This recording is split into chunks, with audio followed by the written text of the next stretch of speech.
It kind of sucked to be the Flash, because he would just, like, flash and then he wouldn't exist anymore. He'd be like a literal bolt of lightning. He would just be attached to a camera. Oh. Turn off your flash. I can't.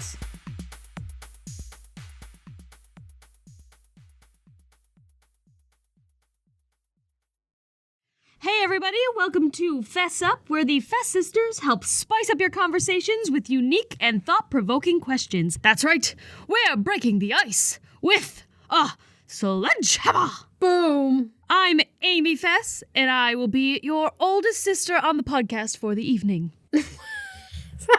I'm Marissa Fess, and I will be the middle sister for the evening and beyond. And I'm Ina, and I will be the youngest sister for the morning. You know that TikTok trend where it's like a party and they come in and they're like, I think so-and-so will be the drunkest, and everyone comes in and says who they think is going to be the drunkest? Mm-hmm. Which sister do you think is going to be the giggliest on the podcast today? Hi, I'm Amy, and I think that Ina's going to be the giggliest on the podcast today. Hi, I'm Marissa, and I think Amy's gonna be the giggliest in the podcast today.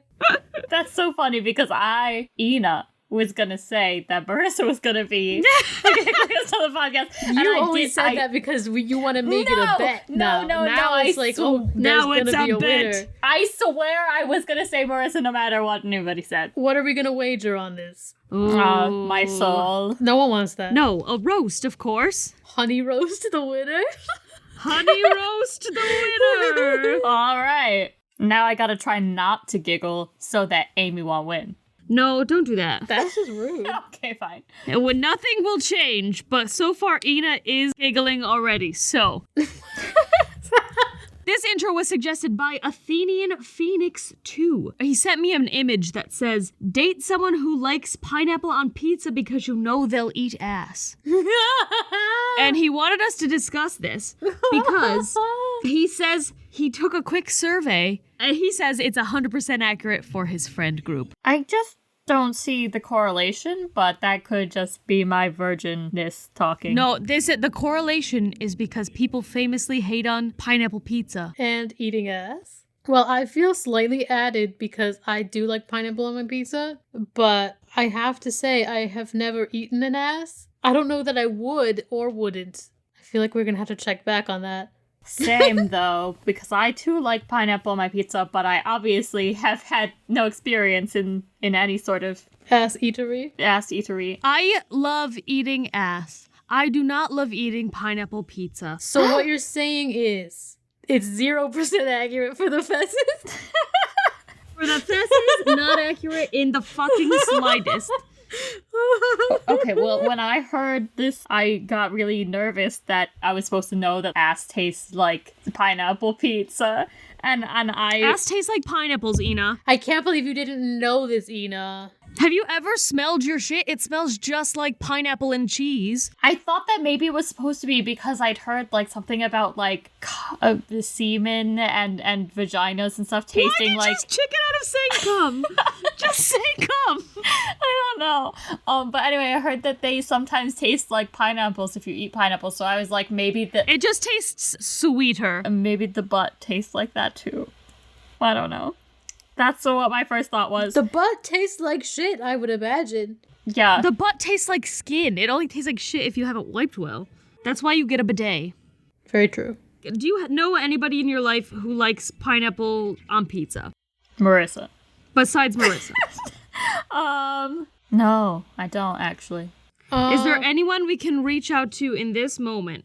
Okay, I've gotten one response, which is a no to both. Mm. So... No to both. But she says she's more willing to eat ass than pineapple pizza. Same. I'm with her on that one. A bunch of no's to both. All right, I have asked my one friend who is online right now. Mm-hmm. He says, yes and yes. Yes, he eats pineapple on pizza, and yes, he eats ass. All right, well... There you go. Here's the thing. It seems like all the Fesses are a mixture of yes and no, where this is supposed to be like a either both yes or both no scenario for accuracy. But then everyone outside of the Fesses that we've asked so far has been all no or all yes. We are complex. That's why we need what to or use. I could possibly enjoy eating ass. I just never have, so I don't know. But I do like pineapple on pizza, so I guess it's not... We'll have to check in with this question and, like, I don't know, some future point, see if my answer checks out. We can come back when you've eaten some ass. But for Marissa... Yeah? Who does enjoy pineapple on pizza for sure, would you consider eating ass? I mean, like, no. Why not? Just not interested. But what if it tastes like pineapple on pizza? Have they slathered a pineapple on their ass first? Yes. That's standard ass-eating procedure. I'm surprised you didn't know. If they take a pineapple ring and stick it around their anus, I'll eat it up. How about that? My boyfriend just answered this question, and he said that he is undecided on pineapple on pizza, but he will, on occasion, eat ass. All right. So he's, like, in between on both. Yes. Okay. So, basically, we've yet to come across someone, not a Fess sister, who doesn't have the same answer for both questions. Yes. That is... So, I don't know, in conclusion, that means we're weird? We're the weird ones. We are the weird ones, as per usual. So, I guess if you're listening to this because you like our podcast, and you aren't Athenian Phoenix 2 who already did this hard work, please go ask your friends and let us know if they all have the same answer. Yeah. But let's get on to our actual questions. Okay. That wasn't exactly supposed to be a whole question. But here comes our first question of the day. If DC or Marvel heroes and villains turned into the literal version of their name, so for example, Poison Ivy turned into a literal sprig of poison ivy, and Vulture became a literal vulture, who would be the most fucked? And also, who would be the best off? I mean, Wolverine's life will not change. Yeah, Wolverine is going to stay exactly the same. He's much already a literal Wolverine. If Deadpool changed, would he just become a really nasty-looking in-ground pool? Yes. No, I think he'd be an empty pool. It's dead from its purpose. That becomes a skate park. Or will he be a pool filled with dead bodies? Oh, probably that one. Scarlet Witch will basically be the same. Yeah, she'll just turn literally red. Yeah. Like her boyfriend. Yeah, and then they can have red babies. I feel like Batman would be what he really wants to be. No, Batman would turn into that, like, hoax bat kid from the cave. You know what I'm talking about, right? Oh, yeah, the Bat Boy. Bat Boy. Yeah, he would turn into Bat Boy. Well, that's what I'm trying to think is the people who have man in their name, is it like some strange abomination fusion of bat and man like Yes. Bat Boy? Yeah, Yes. like straight out of The Fly. Made of Is iron. Iron Man just kind of like A cyborg. No, is he just like a Han Solo and Carbonite situation? Yeah. Yes. Only it's in iron. Yeah, so it's iron, a little more accessible. Only that probably can't be reversed like Carbonite can. No. But yeah, Spider-Man would pretty much be The Fly, only with a bunch more eyes and legs. It would kind of suck to be the Flash because he would just like flash and then he wouldn't exist anymore. He'd be like a literal bolt of lightning. He would just be attached to a camera. Oh, turn off your flash. I can't. I am the Flash. You know who would be the least affected? Thor. Because he would just still be himself. Yeah, Thor is fine. That's just his name. He doesn't have like a... Oh, Clayface? That would suck. Oh, God. Yeah. Clayface would suck. Two-Face? Two-Face would also suck. There'd be two faces on his head. Joker just like is like the neglected one in a deck of 54. Yeah. Or would he be like a court jester kind of, you know, like a straight up Joker? I suppose either way, he could just be a stand-up comedian. He's an impractical Joker. He's an impractical Joker! Yes. There are suddenly 5. And one Yeah, of them, but one for of them some is reason, literally likes to blow evil, things though. up. I don't know. All of them are like, okay, Joker, now go hold your oranges in your hands up to your chest and pretend they're boobs to that lady. And then the Joker's on the mic and he's like, all right, Sal, now go and grab a gun and hold it to that lady's face and tell her to give you all the money in her register. And the rest of them are like, what? This is illegal. Yep, that sounds about right. It's impractical. I mean, technically, yes, but... Yeah, he'd just be out there killing people. Like, they'd be like, hey, take that lady off. And he would just, like, murder her. Absolutely. So I think the worst off in this situation has gotta be somebody like Iron Man if he's, like, frozen in carbonite. Yes. Just because the implications of him becoming a hero are this man gets trapped in a sheet of iron. Yeah. Black Widow would be an actual spider. Yeah, Black Widow's kind of got it made in the shade a little bit. Yeah, that's kind of the coolest spider to be. Yeah. If you were gonna be one. You know, I think Vision has a real problem. He's just gonna, like, turn into an eyeball. He just turns into the concept of Vision. He just, like, becomes an optometrist. Becomes the form of the thing instead of the thing itself. He's just a pair of glasses on the ground. Rocket. That's pretty lit. Oh, Rocket's pretty lit. But it's Rocket Raccoon. Yeah, but we call him Rocket Raccoon, but he calls himself Rocket. He can see himself as a raccoon. Well, Gamora becomes a biblical city, so... How lit is that? Aquaman just turns aqua. It's just the color aqua. Yep. Oh, you know who is, like, the least affected by all of this is Cyborg. Oh, because yeah. he literally already was a fucking cyborg, and then they unoriginally named him Cyborg. And so when all of this goes down, he's still Cyborg, and nothing fucking changes. Robin becomes a bird. Oh, Cutie Robin. boy. Oh, Baby. how cute. Baby Robin. He still tries to fight crime like that. Like, the thing is, Tweet! Batman becoming like a Batboy equivalent is not so bad, knowing that he's got about 8 other children who are also becoming Bat people. Yeah, I mean, plus he already loves to, like, brood in the darkness. Yeah. So, You'll just never see him again, which is fine. yeah. He won't be like the only one. He won't be alone. Yes, with all his other little bat children. Batgirl's gonna be there, unless she's Oracle at that point, in which case she's like, what, a crystal ball? Yes. Green Lantern's pretty screwed. No, actually, Green Lantern is made in the shade because he becomes the star of the novel Great Gatsby. Yes. Vision's in that one too now because he's just a pair of glasses. Yes, he's the billboard. The Great Gatsby is where superheroes go to die. It's their retirement. When they retire, they turn into their name. Deadpool. Deadpool's in it too, though! Oh, Deadpool! You're so right! Deadpool's their Gatsby! Oh my god! Oh, that was great. A+. Oh, shit. Oh, that's hilarious. Oh, I'm dying. Ooh, I'm a genius, what can I say? I feel like we gotta end on that. We cannot top it. Nah. And now the Fesses have proved that they did, in fact, at least read one high school assigned book. Yeah, screw you, English teachers. As if they didn't, Ben knew. Our next question. If she wore a hat, would Medusa wear a hat on her head covering some of her snakes, or small hats on each of her snakes' heads? Oh, that could be so cute. I love that. Oh, they would need chin straps though so that they don't fall off when they like slither around. Yeah. Oh, I love it. Oh, can you imagine some of them having, like, little top hats? What if they had different hats on each of them because of their unique personalities? Oh, like one of them has a little bow. That would suck if she's like, we're going to a Western party, and like 80% of her snakes are like, I'm not wearing a fucking cowboy hat though, you cannot make me.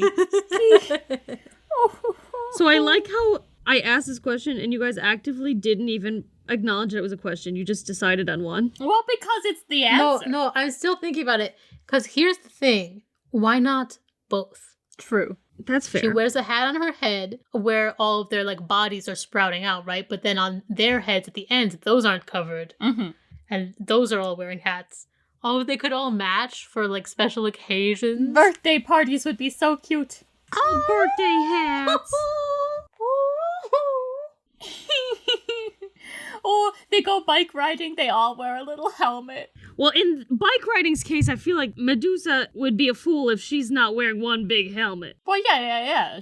But they're all wearing it together. Like, she wears one and all the little babies, snakesies wears their own little helmets. Yeah, I feel like for a helmet, it would be easier to just tuck them all in. Yeah, like, we want them all to be But safe. wouldn't it be so cute? It would be cute, but it would hurt her head so fucking bad to have tiny little snakes with helmets that are under her helmet that's already tight to her head. So I think that one seems easy to answer then. Yes. Yeah, that one's a quick one. 90% of the time, she's wearing them on all of her little things. She's probably got, like, you know how they make little baby shoes that are teeny tiny? She's probably got, like, Yes. just a collection of little tiny baby hats everywhere for those snakies. What if they wear little tiaras? That would be cute. Are they all girls? They're whatever gender they want to be. Fair. Oh, I would love if, like, in her spare time, she knitted, like, little hats, like Medusa.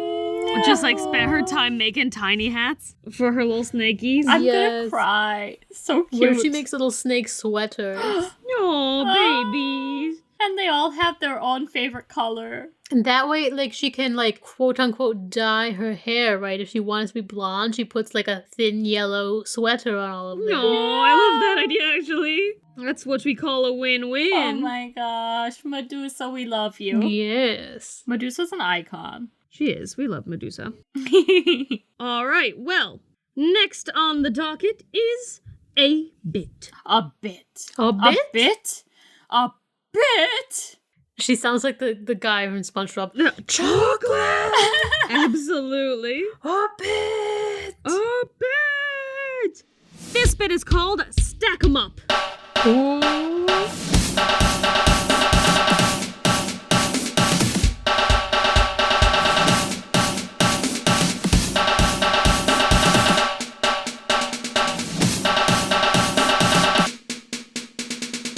In this bit, we take a group of 10 of something, and we rank them 1 to 10 on a subject that we have decided. We must agree on the ranking and fight it out when necessary. What we've decided today is we are going to be doing the Avengers, ranking them on who would be the smelliest. I just want to let everybody know that there are a lot of Avengers, so we are going MCU Avengers from the original Avengers movies, and then A couple from Civil War. we are going to have 11 of them, and this is our lineup. We have Iron Man, Thor, Hulk, Black Widow, Hawkeye, Captain America, Ant-Man, Spider-Man, Falcon, Bucky, aka the Winter Soldier, and Black Panther.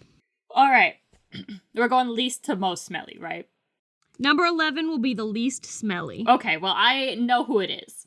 That's gotta be Black Widow. No! It's gotta be Iron Man. What? No. No. He gets sweaty in that shit. No, because Iron Man is so rich, you bet he pumps his suit, making it smell like whatever his favorite smell is. Nuh-uh. Yes. He doesn't care about that shit. I feel like he likes his own musk, though. You know, I propose least smelliest, Thor. Oh, he is a god. He's a god. He doesn't really wear armor like that, so he doesn't have anywhere for sweat to go. And he is... I mean, he's got like an armored chest plate. Oh, and he's one of those guys who cares about his scent most of the time. Probably not, you know, in Endgame. Well, yeah. But he's one of those guys who cares about his scent. So I feel like on top of being a god and not having to sweat, he also probably wears like bomb-ass deodorant and bomb-ass cologne. Yeah. Fine, whatever. Okay, but I think Black Widow is next because, I mean, No. not just trying to stereotype, but women are more likely to wear, you know, perfumes and deodorants and such. Yeah, but have you seen the suits that she wears? There was no breathing room in those. She's gotta be slick with sweat. Gotta be real bad. Yeah, she deodorizes herself first. I guess. I think for similar reasons as Thor, we could count Black Widow on there. But if before we like decide on Black Widow, we gotta also look at the other people who don't really wear armor like that. So like Hawkeye and Black Panther also might be Hawkeye up there. looks like he stinks. Don't even pretend. That's what I was gonna say. He looks like the kind of guy who doesn't believe in deodorant. So I'm not sure that he would be at the bottom here with the nice smelling people. But I think Black Panther might give her a run for her money. He looks like I mean, he's wearing a vibranium suit. he's also royalty, and he is he looks like the kind of guy who would try to smell good. You know what? Aunt Shuri made his costume, so you bet she made sure it wasn't gonna smell bad because she didn't want to smell him. That's fair. Oh, she does not want her brother to be stinking up the fucking palace. Yeah, you're right. But then it's gotta be Black Widow. So do you think he would be him and then Black Widow, or Black Widow and then him? Yeah. Okay. No, him and then Black Widow, because he is rich. Yes. And he's the kind of rich that still cares. Mhm. Yes. Whereas Iron Man, I don't think he cares about that kind of a thing. No, he's like so rich. He's like transcended typical richness. Like, he's just like in a I don't give a fuck territory. I can smell shitty if I want to. I'm fucking Tony Stark, Iron Man. Oh, yeah. So yeah, I think Black Widow, also because she grew up as like a Russian spy and whatever, and they kind of can't stop to put on deodorant. They have to just keep going. So girl is like got the willpower to put up with her own smell for a hot minute if she has to, you know? But why does that mean she doesn't smell then? That sounds like she does smell, but she doesn't care. Well, I guess I said that kind of weird, but I mean more like she is above Black Panther because she does try to probably smell good, but because she's been in situations where she's had to do lots of fighting and then immediately run afterwards, she's probably not Yeah, like 100% throwing on deodorant every second. Yeah, But she does try to keep nice smelling when she can. I would agree with that. After this, I think has to be Captain America. Oh, yeah. Yeah, he's a man that deeply cares. He deeply cares. He really does. He's always so neatly groomed. Yeah.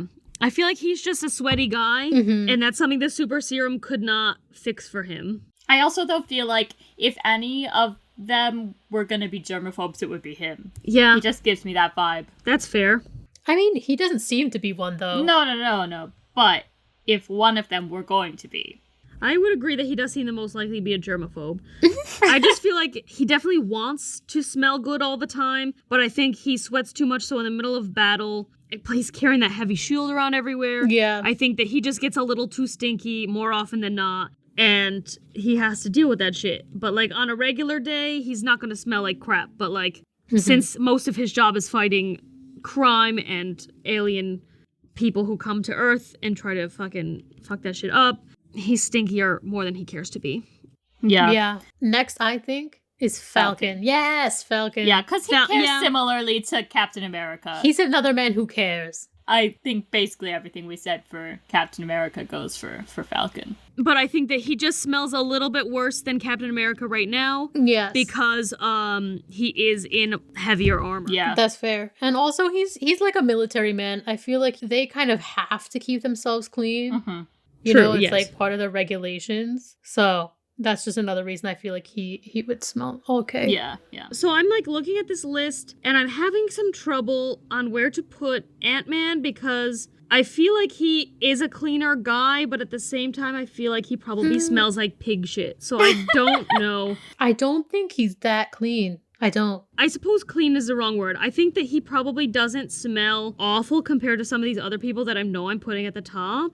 But I don't know how bad he smells on his own, you know? What number are we at right now? We are at 6. We're like in the middle of it now. These are like middle of the pack, smell like normal humans, probably don't smell like great, but... Okay. Yeah, you're right. I think he's next. No, I think he is next too. Well, actually, wait. Spider-Man. No, not Spider-Man. No. Spider-Man's toward the top. He is a teenager. You know he smells He's bad. a teenager, so he stinks. He just smells like a bunch of axe. Yes, that's horrible. But it's better than like smelling like a literal ass crack. No. No. Amy, he smelled like Axe when he bothers to put it on, and then he's got radioactive teenager hormone sweat other times. Okay, fine. He's above Ant-Man because Ant-Man wears axe, but he doesn't have radioactive stink. I mean, also teenagers wear way too much Yeah, Axe. That's true. So Ant-Man's wearing significantly less Axe. But we can all agree that Ant-Man is still absolutely wearing Axe body spray. Probably, yes. Yes, but like a lighter spritz of it. And he like washes with Old Spice probably. Oh my god, he's 100% an Old Spice man. I mean, here's the thing. I like both of those smells, but you have to like know the right amounts. I do love Old Spice and I love the smell of Axe, but I did hate it when I was in the locker room as a teenager. Well, I suppose not my locker room, but when I smelled teenage boys coming from the locker room as a teenager and they'd put way too much on. Old Spice smells like dad. I just want to say, nobody out there get mad at me for saying that Old Spice puts you towards the bottom, because I like it. It's just I don't think these characters put the right amount on to enjoy. He doesn't put enough on. And then Spider-Man puts too much on. I feel like Ant-Man has stopped caring so much ever since he, like, had to spend a whole year by himself. He went depressive, he was in prison. Like, this guy, he has other things to deal with than his smell. True. So it's Ant-Man, and then we're saying Spider-Man, right? Is Spider-Man right after Ant-Man? Okay. I mean, I guess, yeah. Well, here's the thing, Ina. No, it makes sense. The other ones that would go here are Hawkeye and Winter Soldier, and both of those men, you cannot convince me wear any deodorant at all. I know, you're right. Did we ever decide where Iron Man went? Iron Man is close to the top because I also do not believe that Iron Man... No. I think he's in there basking in his own man stink.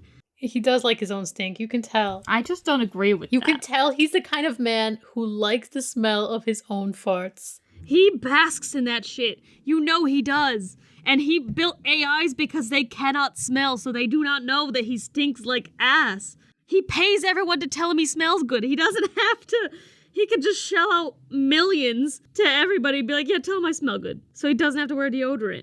Yep. You know that man lives in his fucking Iron Man suit more often than he doesn't, and that man is just sweating up a fucking storm. But yeah, okay, Spider-Man has to be disgusting though. He's a teenager with super radioactive hormones, like double the regular teenage hormones. And he's wearing a full body, like spandex suit. Yep. You know he doesn't wash right. He's a teenager. He doesn't wash right, and then he just tries to overcompensate by using way too much Axe. Yeah, he definitely smell bad. So you're trying to say that he should be higher than number 5? I think so. I think he should be higher than Iron Man. What? No, I wouldn't go that far.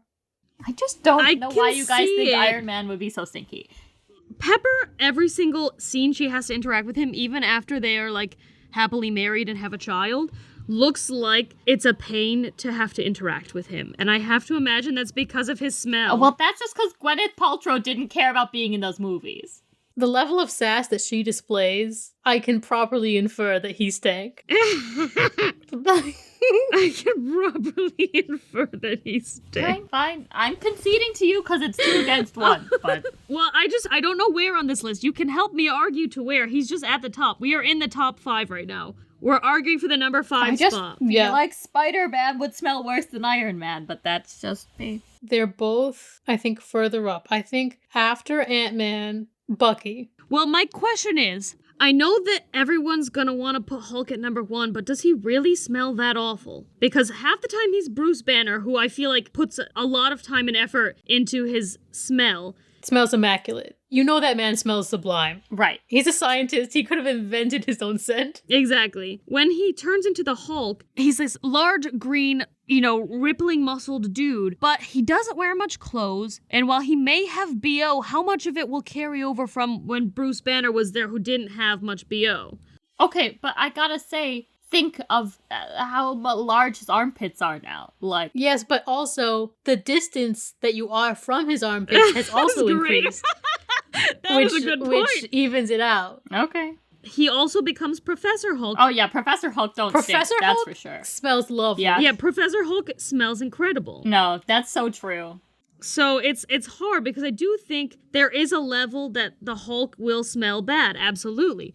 But I think that because there are other times where he's not that, as a whole, I don't know if the Hulk can be placed. I think he should be middle of the pack, which is 5. He should be here. He should be 5?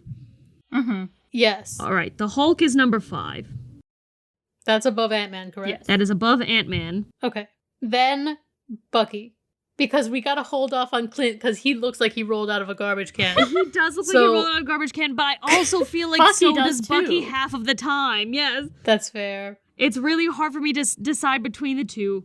And I almost feel like You know what? You've pointed out something that I've just realized. Clint has a wife. Yes. So he has to smell like Bucky doesn't have to smell good. There's no one to impress. Also, he doesn't seem to be interested in dating. Oh, there's only Steve to impress, who I think that he is in love with. But I don't think Steve cares about scents of his best friend. No. Hawkeye probably smells better. Yeah. This is a fair point. I think that when Hawkeye becomes Ronin and has all that situation, he's not good. But also, he had to spend lots of time as a spy with Nat, who I definitely think was trying to get him to put on fucking deodorant at any point. She's over here smelling like fresh as fuck. And then there's Hawkeye running around smelling like a hobgoblin. And she's like, dude, if we are going to be here in Budapest together, you are putting on some fucking deodorant, I swear to God. Yeah, so he has both Natasha and his wife to nag him about. Anyway, so I do believe Hawkeye is at number 4. So now the top 3, we have, this is a surprise for me. I didn't think this was going to be the case, but Iron Man, Spider-Man, and Bucky/the Winter Soldier. I'm going to say my number 1 pick. I think the stinkiest of these 3 is Bucky Barnes. You're right. No, yeah. He does look like a grease bucket. He looks like a grease bucket. He was in Hydra for forever, and they only cared about him murdering. They wanted that iron stank of blood on him. They did not care about any other smells. He was like a feral human for so long. He's only just back to being a man. And he kind of hates himself, so I feel like if he smelled bad, he'd kind of be like, I deserve this. True. He's deep in that depression, I don't want to shower. Yes. And like, rightfully so, dude, I totally understand, because you went through fucking hell for 100 years and you were brainwashed and all that jazz. Like, I get it. But you stank. He stank. Yeah. Yeah. He's got to be the Definitely. number 1. He looks like Oscar the Grouch as an Avenger. And we all know that I vote for Iron Man as number 3 because I just don't think he's as stinky as you guys say. No. Spider-Man's got to be number 3. I am torn because I've heard some good arguments on both sides here today. My first gut was that Iron Man was stinkier than Spider-Man, but teenage boy being in a latex suit all day. Yeah. And later on, Spidey armor, like Iron Spider, which is just copying what Tony is doing, but probably worse as far as smell goes, because teenage boy, and also That's a good point. what Marissa has so lovingly coined as radioactive stink. He's got radioactive stink. You're right. Perhaps it's gotta be Spider-Man 2, Iron Man 3. Yeah. Yep. All right, let me read out the list. Here we go. We have stacked them up. The cleanest smelling Avenger at number 11 is Thor. Then at 10, we have Black Panther. At 9, we have Black Widow. At 8, we have Captain America. At 7, we have Falcon. At 6, we have Ant-Man. At 5, we have the Hulk. At 4, we have Hawkeye. At 3, we have Iron Man. At 2, we have Spider-Man. And number 1, our stinkiest Avenger, is Bucky Barnes, aka the Winter Soldier. This is where our ads would go if we had any, but we do not. So I'm going to take this moment to plug our cousin's podcast. Our cousin Patrick Murphy has come up with a podcast with one of his friends, and it's called Recommendable, and they go and talk about a movie in each episode. They talk about movies and also comics and books and other nerd stuff. Super fun, super interesting. They're on YouTube right now. You want to look up Recommendable on YouTube. Their first episode is So You've Seen No Time to Die, ... They will be coming to podcast platforms soon, and I'll keep everybody updated when they get there. But for now, they're just on YouTube, so check them out. That was almost like an ad. It was almost an ad, but we're not getting paid, so I don't know if it counts. It does not count, but it is as close as we have gotten. I got another question. What if your brain was filled with tiny people, like in some TV shows and movies? So, for example, like Inside Out, or like in SpongeBob when what is happening in that? He's gotta like... delete everything that isn't about fine dining. Yes, yeah. That's it. I know this is asking what if, but I just want to say that I hope that if that's the case, it's more like Inside Out, because I think the Inside Out method is a lot better than the SpongeBob method, but I do think that the SpongeBob method is more likely, at least for my brain. Oh, yeah. Because my brain is a whole trash fire at all times. Me too. Me 3. That ADHD and shit. I feel like I definitely have a SpongeBob deleting everything brain because I can never remember Jack all. Yeah. I can never remember anything. So I feel like they must have gone around maybe in the night while I'm having my nightmares. Mm-hmm. I'm having nightmares because all of my little SpongeBobs are running around, burning everything and throwing them through the shredder. And then I'll forget something important. That's fair. I've tried to combat it. It's because I found out very recently, and I may have even talked about this in the last episode, I can't remember, but I do have ADHD that I just was diagnosed with recently. And one of the symptoms of that is not being able to remember things. And so I've been trying to combat it in my regular life by writing like literally everything down. But that means my fucking notepad on my phone or whatever it is has just like 100 discombobulated thoughts that I don't ever look at because I can't bring myself to spare the brain power to looking at all those thoughts. So they will all go forgotten. Oh my gosh, wait, this is a thing for me too. Like, wait. Yeah? This is something I've thought about a lot, and no one ever talks about this, okay? Like, you had to clean your house, you had to clean your room. These are chores, right?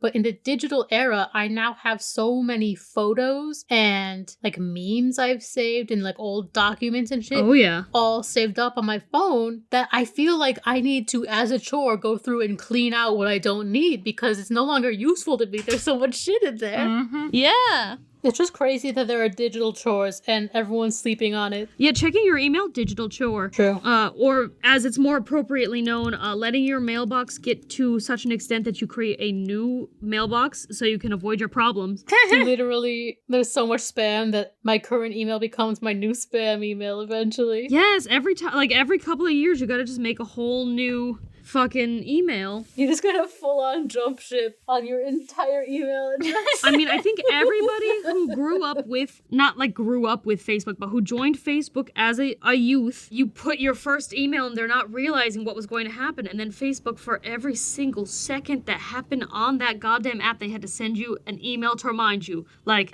oh, your friend such and such posted. Your other friend joined Facebook just now. Things that you didn't even interact with. And every time you got a poke, remember pokes? Poking sucked. That sucked. There was ass. an email for every poke. Mm-hmm. And it still probably happens, but that email is dead to me now. It only exists as like a username to get into my fucking Facebook account. Yep. And it like drives me nuts when they're like, let's use a Facebook account to log you into this weird fucking game that you want to play or something. So you're like, okay, cool. And then one day, like, you're not connected to the internet. So they're like, you have to log on manually. What is your address? And you have to type in your goddamn Facebook address. And you feel so weird about it. And then they send you, like, an email to that email address because they're like, we're not sure if it's you because you're not online right now, so just go tap the button, and you have to go into that. Oh my gosh, I hate having to go verify in my old junk email. Yes! Oh, it's so bad. It's as if you were a hoarder, right? With a full house full of so much junk that you moved away. And then one day they're like, oh yeah, you have to go back into your house to get something. And you have to open the door full of shit to find the new thing that just got put in there. Absolutely. So, yeah, long story short, fuck all that. And this is no longer related to the question that we originally asked. So true. I mean, I think it is because, to be honest, I think our phones are now extensions of our minds. Ooh, philosophy. I mean, our technology and everything is just extending our mind beyond our what it normally could hold. So you can put in things that then you don't have to remember because the phone will remember it for you and you can use that space for other things. So it's really... It's like an external hard drive for our memories. No, it really is. And it's really interesting. So I think that the phone is an important component into understanding how your mind works. I just love when Ina gets all philosophical and her voice changes to Professor Ina. Yeah, you can hear Professor Ina. It's like she really is the Hulk. There's her regular talking voice, blah, blah, blah, and then she Professor Hulks, and she's like, oh, well, what the truth is that blah, blah, blah, blah, blah, blah. Absolutely. I'm like, who is this? I didn't even realize I was doing that. You do it. It's in Doom Patrol when Crazy Jane turns into Dr. Harrison out of nowhere. Yes. And you're just like, who is this and why are you therapizing me? Okay. My mind is, I think, more similar to the Inside Out mind, but in the fact that, like, there are emotions and they're arguing with each other constantly. Like, this emotion is mad and wants to take control, and then this emotion wants to take control, and blah, blah, blah, and stuff. So I never quite know what I'm feeling. It's too complex. That's fair. That's a good point. Feelings are really complicated. I hate when people ask you to, like, define your feelings, sort of. I cry a lot. And so a lot of times people will be like, why are you crying? And they don't accept I don't know for an answer, but, like, that's the answer. As I just fucking do not know why I am crying. And I'm sorry that this does not satisfy you, but truly, I don't know. Your cry has not satisfied me. Try it again. So yeah, I'm not sure if we really answered the question, but let's go on to the next one. Why does fiction love to kill off parents? The best question. Okay, because here's the thing. I know why they do it, but I don't know why they think that this is a thing, okay? They do it to make you like the character more. To feel bad for the character. Realize that the character has a tragic past. Oh, if you feel bad for the character, you're gonna like them more. Like, that's not actually true. Well, I think that it's the easiest and fastest way to establish Their life sucks. maybe not that their life sucks, but also yes, that their life sucks. It's like the easiest way to sort of establish sympathy for them. Yeah. Like everyone has a parent for the most part, and everyone. And if they don't, then they understand what it's like to not. Mm-hmm. Exactly. And most people can understand, like, if they lose a parent, that would feel really bad, too. So it's, like, an easy place for everyone to immediately sympathize without having to, like, get into some huge backstory about it. Just be like, Mom is dead. And even if they don't cry for a second in the movie, like in a Disney movie, for example, you still, like, immediately have sympathy for them because you're like, you've been through so much, poor sweet angel baby. Right.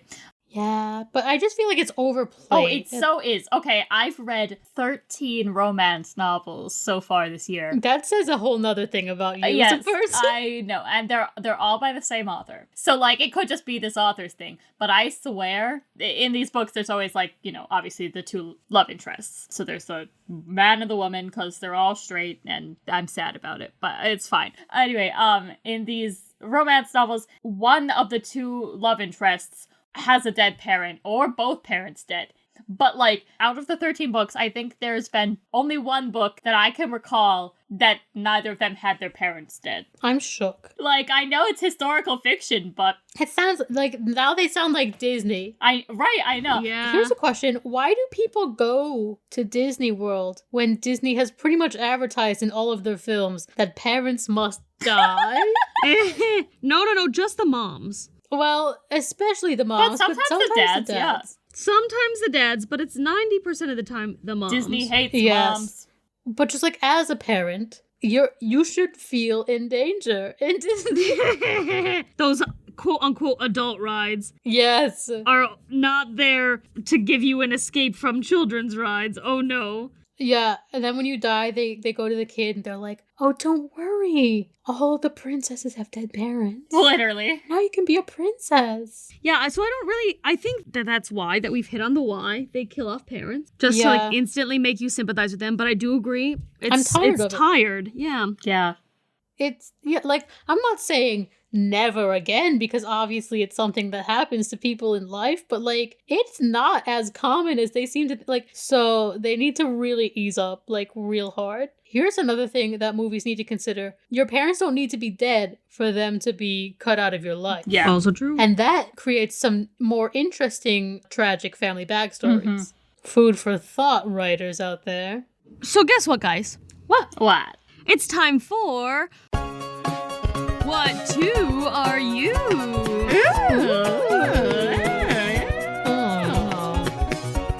What two Squid Game characters are you? Yes!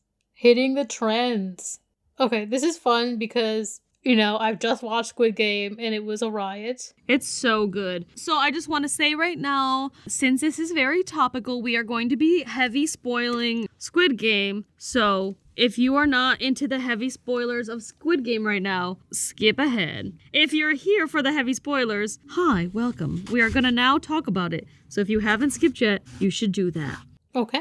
My first instinct is to say that Amy is Han Min-yo because, you know, she crazy. Mm-hmm. Bitch be crazy. And Amy's crazy. Not in like an actually psycho way, but in like a, she's got wild ideas, you know? She's not thinking the way everyone else thinks. She's thinking outside the box, and she's full of energy that, you know, most people are not going to be coming at you with that much energy. So she's just out there. She's wild. Amy would definitely have sex in the middle of a death contest. Absolutely. Of course. I mean, if I'm gonna die, I'm gonna get my rocks off. Come on. Yeah, there's no doubt in my mind that if put in a room with that many people, she wouldn't find at least one to bang. I'm loud. I wouldn't necessarily say I'm crazy, but I suppose I'm the craziest of us. Right. You're also, okay, you're a good actress, right? Yes. And you're also very clever. So I feel like in a Squid Game scenario, you'd be coming up with all the manipulative lies, like Ha Min-yo being like, oh, I just had a baby. I haven't even named it yet. I have to go home. You know, like, obviously that was not true. But you would definitely come out here with some creative excuses for XYZ, or to try to, like, get people to join your team or whatever. Trying to get the strongest dude in there to fall in love with me so that Yes. I don't die. Also, I don't know what it would be that you would want to sneak in there, but if you did want to sneak something in, you would stick it right up that cooch. Yes. That good old female change purse that Ha Min-yo used to bring in her cigarettes. It is a great smuggling system, okay? Yes. We have been granted as women the perfect smuggling system. And if we didn't use it at least once in our lives, then what's the fucking point? I'm crying. Yeah, no, that tracks. That's absolutely right. So yeah, that is my thought on that. I agree. Ina, I believe, would be Ali. Ali! She is very trustworthy, very sweet. She's gonna try to put herself in danger for you, like in the first game when he just kind of grabbed Yoon. Helping a random stranger. So that he did not die in front of her. Absolutely would do. But she's also naive. Yeah. And I think would die at the hands of somebody more ruthless, tricking her, essentially. Like, she would be like, well, we're friends and we're gonna get out of this. We're gonna find a way that we can both win, because that's what he says is gonna happen. And she would definitely fall into the trap of Songwoo. Of Songwoo, that motherfucking bitch. Yeah, she definitely is more prone to being tricked because she's out here trying to help people. You know, she would be out here trying to survive as a team. And if someone says, oh, I have an idea of how we can survive as a team, she's going to pick that option every time. Yeah. Yeah. So, yeah, that one's easy. Of course, she's Ali. Marissa is very hard because I have several for her. The, like, two that come to mind first, I don't think we can pick both of. So I think we kind of have to wrestle out which one we pick. So I think that Marissa is either Kang Se-byuk or Ji-young. Yes. So the reason I don't think we could pick both is, like, they have just, like, such that integral scene together where they're, like, opposite each other, and I just don't know which is more Marissa, but I feel like she can't really be both of them. I feel like Marissa's more Kang Se-byuk. I'm inclined to believe that, but I was talking to Marissa about this once, and she made a pretty decent case for herself as Ji-young. Yeah. So I don't know, Marissa, if you want to make that case now, since I'll probably butcher it. Okay, so I'll make a case for both and you guys can decide what fits. Okay. I feel like it depends on the scenario. If I had somebody back at home, like a sibling, relying on me the way that Se-byuk did, then I would do whatever I had to do in the games because it wasn't for me. You know what I mean? Like, I would be putting someone else first by putting myself first. But if I didn't have somebody literally relying on me like that, you know, I talk a big game on this podcast about how, like, you know, ruthless I could be or whatever, but, like, I wouldn't actually. Like, I just feel those feelings, but I think it would be really hard for me to kill anyone. And if I was given the choice, if I realized someone else, they're a great person, and I had the option, me or them, I think I would have a really hard time choosing me. I guess I want to go Se-byuk mostly because we get to see more of her, so we know that she kind of has, like, a sort of ruthless mindset like you do. You just said you talk a big game on this podcast, and she talks a big game in life. She acts on it more than you would, but that's because she's in a desperate situation. She's beautiful and she's intelligent, but she's also scrappy. And I feel like those are three things that you are/would be if you were in the Squid Game. Yeah. You would do whatever it takes. I feel like you would get pretty far in the games. And I also feel like you would find somebody in the games like Ji-young, and you would connect with her out of nowhere and kind of be surprised by that because you're trying to be a loner. You'd suddenly feel really bad. There'd be a part of you that's like, man, I don't know which one of us is going to get out of here, but I'm not mad at whatever the outcome is because I do like this girl. And then to have the girl give it all up for you and then be so confused, try to fight about it because this other girl decided the same thing about you and then decided to act on it. I think that that is very you. That's fair.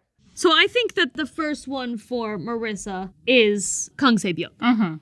Amy Sungwoo because she really would make whatever decision to stay alive. With friendships, like, she's definitely loyal and stuff, so I don't know that she would have betrayed Gyun that quickly or anything. But I feel like she still would have picked herself in the end. Oh, absolutely. But then, like, when it actually came down to it, I feel like she would have thought that she was gonna pick herself the whole time. But then, like, she really would end up being like, no, I can't do this, and stuff. And like, I don't think so. I don't know. Okay, here's the thing. Okay. I think the reason Sungwoo was willing to let him pick the umbrella and all that is because Sungwoo had a pretty good feeling that only one person was going to get out of the mess. Mm-hmm. And the longer his friend stayed in it, the harder it was going to be to betray him. So if he just kind of went out on a stroke of bad luck, at least to his knowledge, Sungwoo could rest easier, and then he doesn't have to do that face-off later on. And I think in that way, that's like a smart play that Amy might think of, you know? Mm-hmm. I'm not saying Amy's evil by any means. No. But, I mean, honestly, I don't think his playstyle, I don't think was evil. I think it was just, you know, self-serving. Now, his actual personality and the way he just kind of shunned his friend, yeah, that kind of sucks, and that's not Amy at all. But in the reaction to the games and putting herself in the best position to win, I think she would do that. Mm-hmm. The reasons I think you could be Gyun is because you're super friendly, and even in a life or death situation, you'll be out there trying to make friends, trying to not be alone with your own thoughts. You couldn't handle it. Mm-hmm. You would need some kind of team, some kind of support. So you would create a ragtag team of people, the weirdos, you know, the ones that don't seem threatening in any way. And just like in general personality, you're a lot closer to Gyun because he's very nice. And, you know, he can make bad decisions. That dumb fucking smile in his photo. Oh my god. I relate to so hard. That's a bad decision right there. You're fun and you're silly, and he can be that way. But I think the main reason you aren't him is because of his home life. The way he just absolutely threw away his entire life and didn't even seem that ashamed about it. Yeah. I just could never see you getting into that situation. And the thing that sucks too is he does it twice. Before and after the games. Mm-hmm. After the games, what is he doing? He's like about to go on a plane and see his daughter, and then he turns the fuck around, that bitch. And he spent a whole year away from her as well. When he had the money to like get her to stay. Yeah. Ugh. Those like ultimate life decisions that he makes, I just couldn't see you make. Mm-hmm. Okay. And so ultimately I'd say you're not him. Okay. Well, I can respect that conclusion now that I see the cons. I can respect it. And I'm not saying that you would make Sungwoo's life decisions either, but the way he lost his money was making a big risk in investment, and it was like a little shady, but it wasn't like just straight up gambling his life funds, like his mother's money. Like, you know, that's... Yeah. Like, they both stink in their actual lives, but yeah, you're not Gyun. You just can't be. Okay. I agree with that. I'm going to go on to Ina now. Mm-hmm. And I know this is controversial. There are two that I think Ina could be, but the one that I like better is more controversial, and so I'm going to say that, and I know Marissa's going to want to argue for the other one, so I think Ina could be Il-nam. Oh my I God. think she could be Il-nam, the old man, because at the end of the day, like, he is fun. He wants to play the games, even though he does not have to. He's the only one in this place who doesn't have to play the games. But he does it for fun. He does it to kind of like reclaim some of his youth, to like be a little more exciting again. He knows he's at the end of his life and he's like, I just want to have fun and relive the good times one last time. And then when they all vote to stop the games, he thinks about it and he's like, I could keep playing these games. This is what I wanted to do. I created these games. I'm one of the VIPs. I could say yes right now and keep these games going because I want to do them. But he ultimately says no because that's what the majority wants to do. And he does respect what other people say and what his friends say and all of that. So he's actually really happy to do what the majority wants, which is very... I mean, also, he had been watching these for years. I think he already knew that almost all of them were going to come back anyway. That's fair, yes. I think that also the fact that he, like, when they get to the marble game, he does essentially sacrifice himself is very Ina, because he's going through this whole thing and he's winning. He's doing really well. Gyun's about to lose, and then he's like, he pretends to have been having a mental lapse, and then at the end he shows that he doesn't, but he still lets Gyun win. He also decides who he trusts the most to win, and I feel like Ina would definitely be like, this is my friend. I want this person to come out on top, at least as far as you can let him come out on top. Yeah, that's why I think him. The other one for Ina is Wong Joon-ho, the police officer who sneaks into the games. He's trying to figure out where his brother is the reason that he comes in there. He's the only person who thinks that Gyun isn't crazy when Gyun is in here talking about these games and trying to report them to the police. When he first hears about them, he's like sus about it, but he's not like making fun of him like the other guys are. And then the second that he finds out that his brother could be involved with these games somehow, he fully believes Gyun, and that's the reason he gets entangled in the games. The one thing about Ina is I'm not sure that Ina could do the long con of being a guard, especially in something where you have to deal with killing people. So I'm not sure that Ina would do that, but she does have a strong sense of like justice and doing what's right. So I do think that she would want to take it down. So I'm torn. I am torn because for a lot of reasons I think that there's a lot of cons to both of them. Yes. So the main con for Oriel Nam is that he's straight up an evil person and she is not. And I don't think he's that evil, though. I just think that he's absolutely, down to his core, a piece of shit. Mm-hmm. I don't know. Because for decades, he invented the game. And for decades, he just watched people die for fun. Oh, in the last game he played or whatever, he let one person go and that doesn't redeem him at all. Just because he let Gyun go in that one thing, that doesn't make him a good guy. That's fair, but I do also want to say that if Ina was going to do something evil, she would do it evil in the most legal way possible. And in this case, everyone did sign away their bodies because they were in so much debt. They did agree to come to the games. They even were given a choice to leave the games, and they all came back out of their free will because they knew that he would be doing the best possible thing for just the one person who wins. And so it's like, if Ina were bad, she would be doing it in the most airtight way possible. Anyway.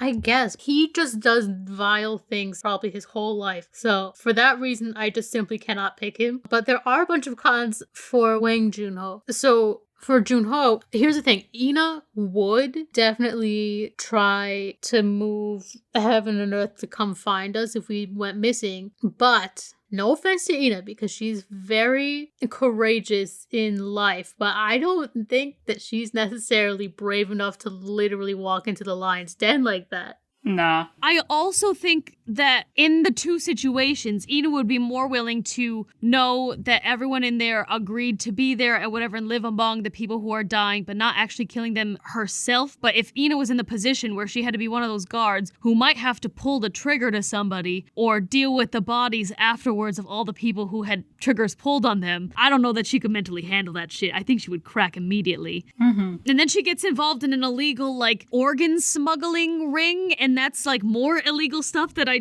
don't think that it would sit right with Ina. I don't know. I don't think it sat right with Juno either, but then he killed a man in cold blood. I mean, yeah, an evil man. But here's the thing. The driving force of Junho is how much he loves his brother, has faith in his brother, which is what makes the betrayal so shocking. Yeah. He believes that his brother must either be here or be dead because that's how much he cares about him. Mm-hmm. And I think even if Amy and I had somehow turned to the dark side or whatever, I think Ina would have absolute faith that we wouldn't have done that. You know what I mean? Mm-hmm. She just loves and trusts us too much. I mean, I don't think too much because we obviously wouldn't go evil, but you know. I don't know, you made me Song-woo, so who knows? Yeah. Yeah, okay, so Amy's gone evil. And I'm just kidding. I don't know. I think that down to his core personality, that's who she would be. He's also very smart. He figured out all these clues by himself. Ina, what do you think? You tiebreak. I don't know. You have to decide. You have to be the tiebreaker. Yeah. Oh, goodness. I'm not brave, but I'm also not evil. Yes, that's what we've established.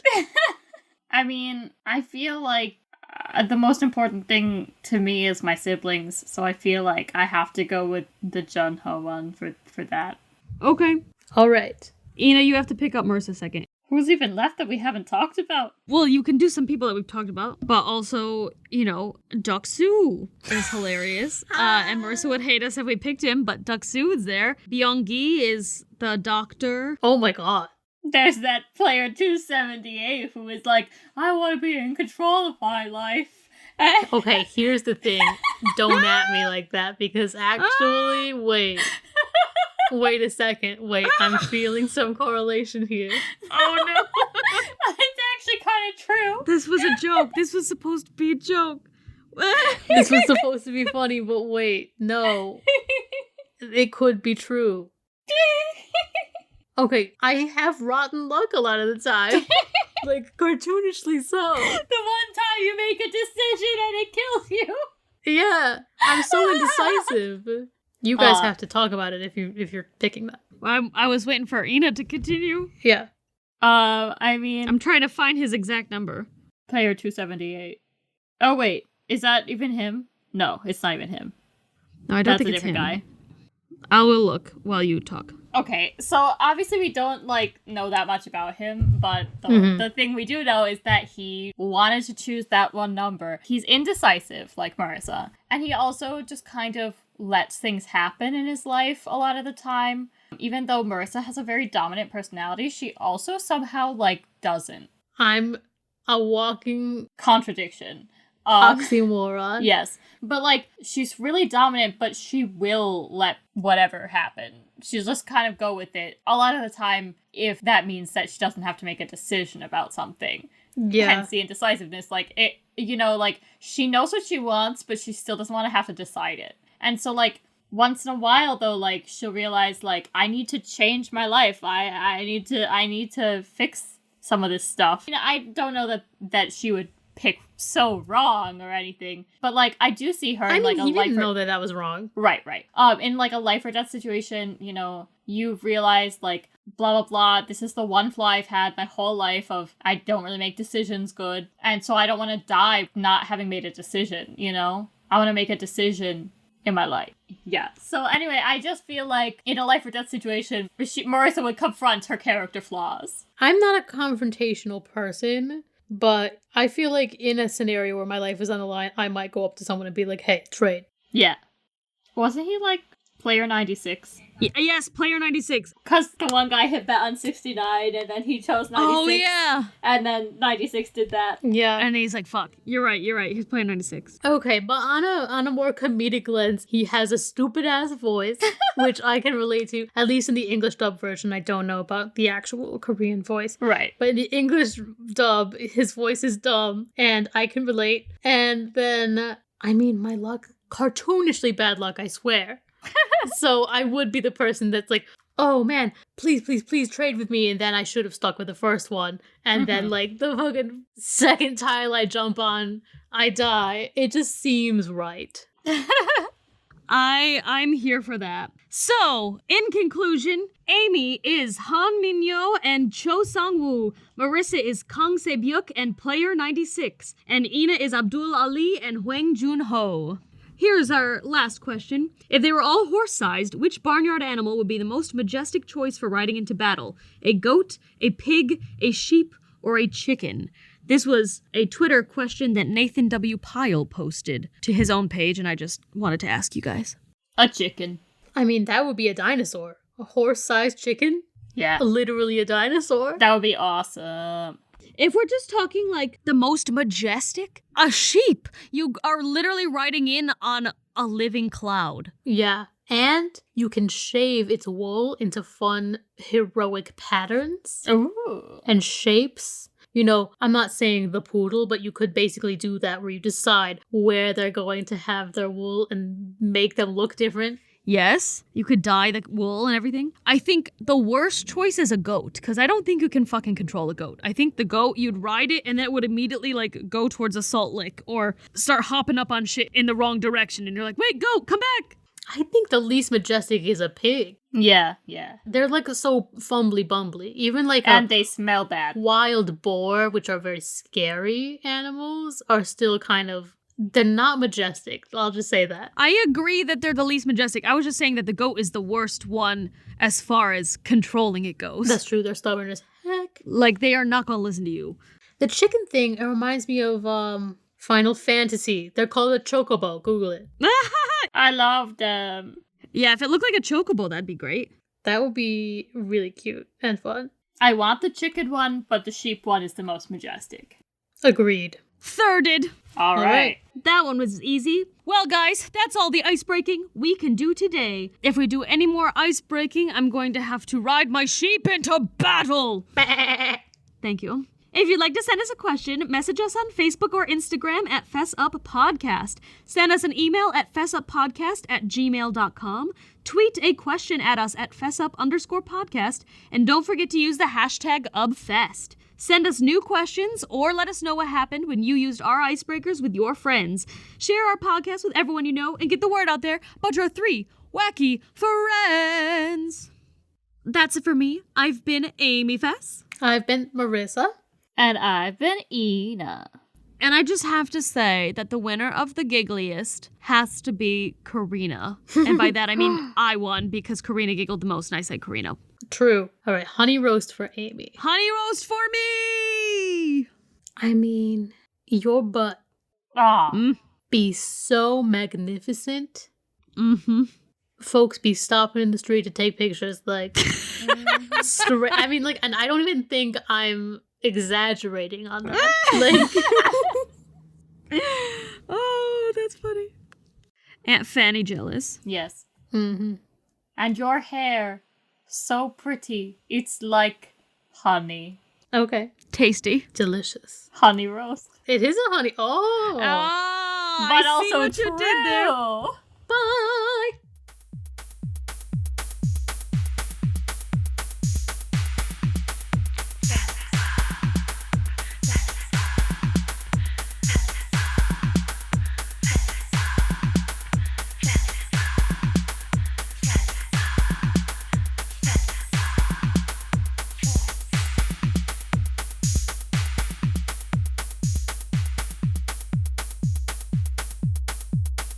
Would a horse-sized sheep have a deep voice like, "Bah"?